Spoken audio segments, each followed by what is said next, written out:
Dalam momen kali ini saya ingin mengajak kita untuk mengingat bahwa kondisi kita dulu adalah tidak layak, tidak sempurna, tidak bisa, dan tidak baik.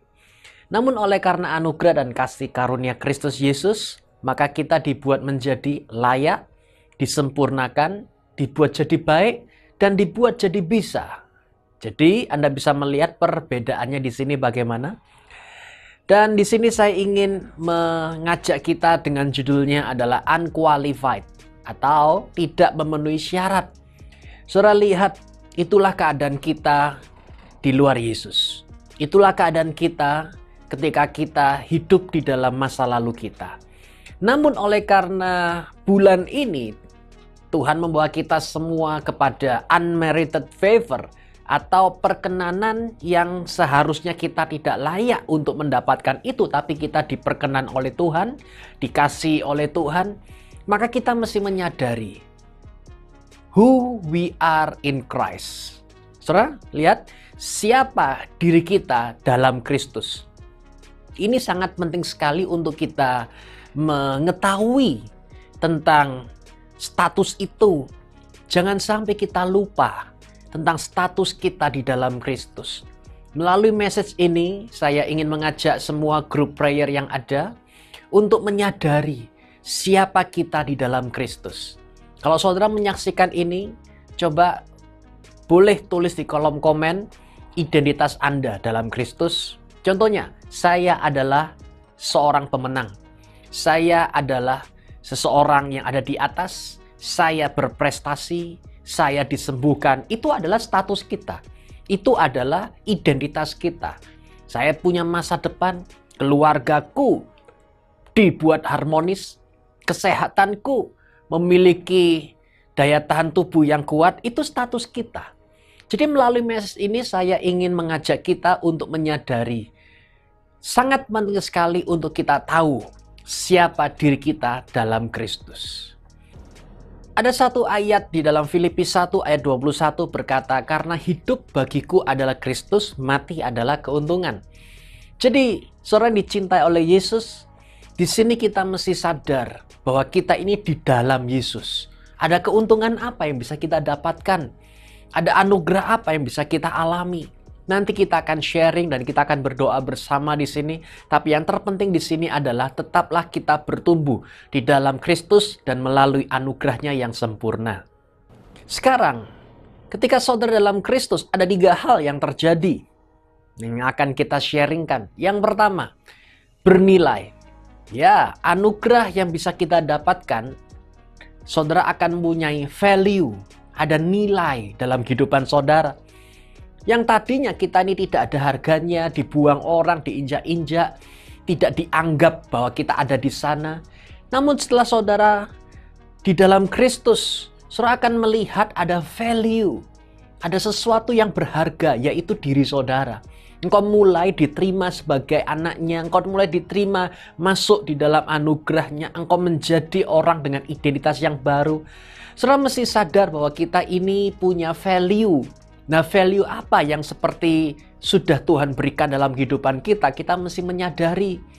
Iblis mengingatkan kita akan kehidupan lama kita. Mengingatkan kita akan seberapa buruk keadaan kita. Tapi hari ini saya mau berkata bahwa Yesus Kristus mengingatkan kita bahwa kita telah diambil oleh Tuhan dan dibersihkannya kita. Lalu kemudian kita diletakkan di satu tempat yang dimana itu penuh dengan nilai yang sangat berharga. Dan kita dianugerahi karena kita dicintai oleh Tuhan dengan luar biasa. Sekarang yang kedua, saudara akan lihat berdampak. Nah, hidup dalam Kristus itu ada suatu dampak yang terjadi. Hidup saudara memberikan pengaruh kepada orang lain. Hidup saudara memberikan ada reaksi. Jadi ketika orang dekat dengan saudara, pasti ada sesuatu yang berubah. Entah itu sukacitanya, minimum ada damai sejahtera.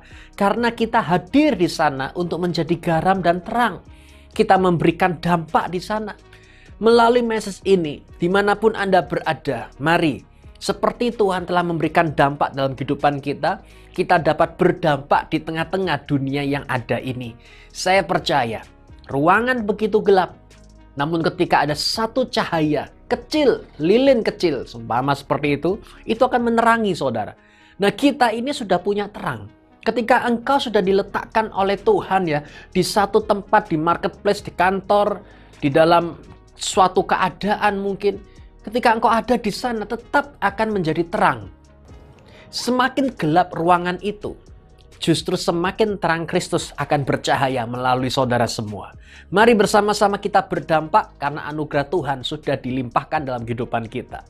Nah, sekarang yang ketiga adalah berkelimpahan. Saudara lihat, Tuhan ketika memberkati kita, itu bukan cuma cukup. Saya lihat, namun berkelimpahan.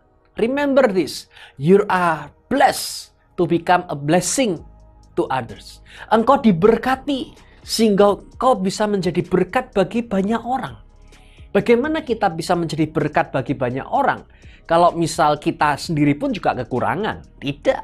Anugerah yang Tuhan berikan dalam kehidupan kita membuat kita semua ini berkelimpahan begitu rupa sehingga air yang mengalir itu meluber keluar, membuat orang-orang yang lain itu bisa mengalami apa yang sudah Tuhan curahkan dalam kehidupan kita. Jadi begini, jangan pernah kita merasa ketika aku memberi nanti aku semakin tambah habis. Di dalam Tuhan ketika engkau memberi, justru engkau akan semakin berkelimpahan. Karena Tuhan akan memakai kita semua untuk terus mengalir kepada anak dan cucu, kepada orang tua, kepada mertua kita, kepada teman-teman kita, di kantor kita, mengalir. Nah, limpah. Saudara lihat kami berdoa di sini bahwa engkau diberkati pada saat masuk, pada saat keluar juga engkau diberkati. Engkau dibukakan pintu di depan saudara. Mungkin yang di belakang ada pintu yang tertutup. Tetapi hari ini, ke depan, saudara akan melihat bagaimana anugerah Tuhan membuat kita semua mengalami berkat-berkat yang luar biasa. Ya, jadi melalui mes ini kami percaya dan berdoa, saudara hidup berlimpah-limpah seperti Tuhan telah memberkati kita sehingga kita bisa menjadi berkat bagi banyak orang. Amin. Silakan sharing dan saya percaya message ini akan membuat kita semua untuk semakin sadar bagaimana Yesus Kristus mencintai, mengasihi, dan membawa kita dari kemuliaan menuju pada kemuliaan. Yeshua HaMashiach, bless you.